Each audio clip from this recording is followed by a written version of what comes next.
There are a few different growing methods that you can choose from.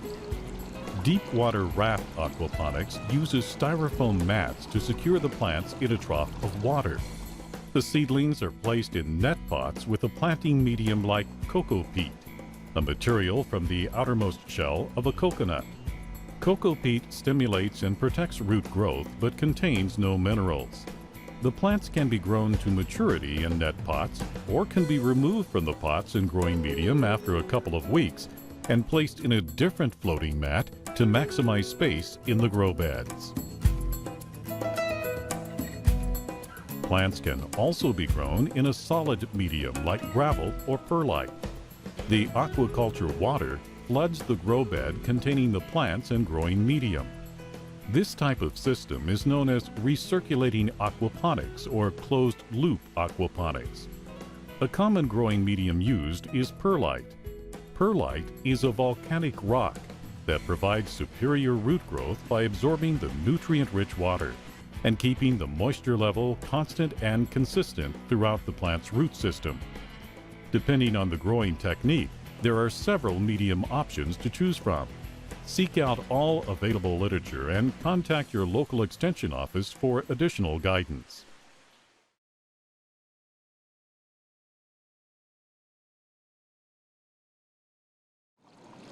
Water is only half the equation when it comes to plant growth. The other, of course, is light. Your lighting needs will depend on the location of your aquaponic system. In the Midwest, where systems are indoors, artificial lights will be necessary. There are several types of lights that can be used depending on the budget and application. High-output fluorescents are commonly used grow lights. It's a cost-effective option with the added benefit of having a low heat output.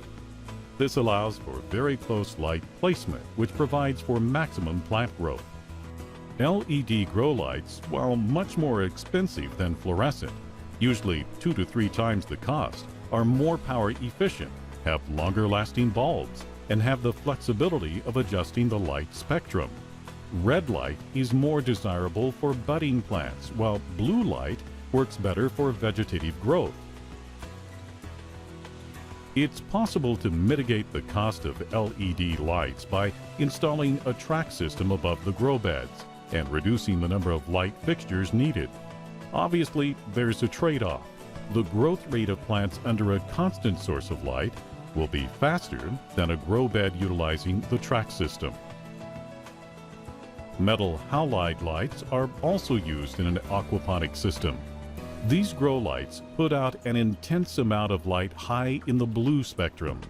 The individual bulbs can be expensive, and they do produce a considerable amount of heat, so you need to be sure that your space has proper cooling and ventilation. Metal halides are best for large plants, while fluorescents do better with small, leafy plants. Also, you want to avoid using metal halides on seedlings due to the intensity of the light. Grow lights can be used as a sole source of light or combined with natural light in a greenhouse environment. A greenhouse provides economic advantages by reducing the amount of artificial light required.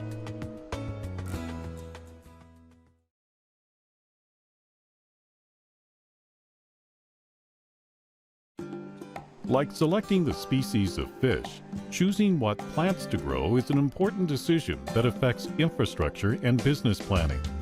Leafy greens like lettuce and cabbage, and herbs like basil and oregano do well in an aquaponic system, but any common garden vegetable can be grown. Careful consideration must be given with plant selection because in an aquaponics operation, the plant side tends to generate more income. Study the markets and choose plants that will bring the largest profit margin. Focus in on markets that will pay a premium for organically grown vegetables like farmers markets and stores that specialize in natural and organic food. Packaging your own product is also an option. For more information on plants, seek out additional literature and contact your local extension office for guidance.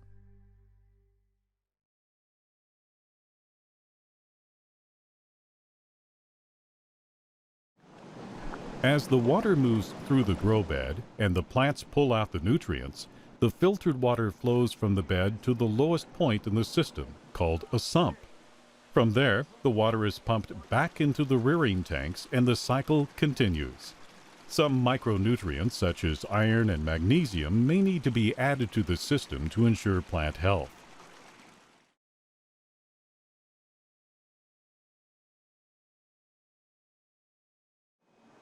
Aquaponics reduces the environmental footprint in crop production and allows for cultivating plants in locations you don't typically associate with farming, from a windowless basement, to a remodeled urban townhouse, to a retrofitted factory building.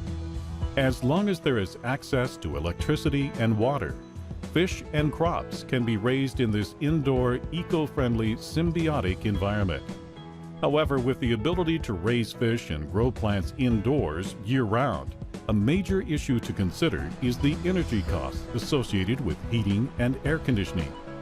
HVAC is one of the biggest expenses in an aquaponics operation.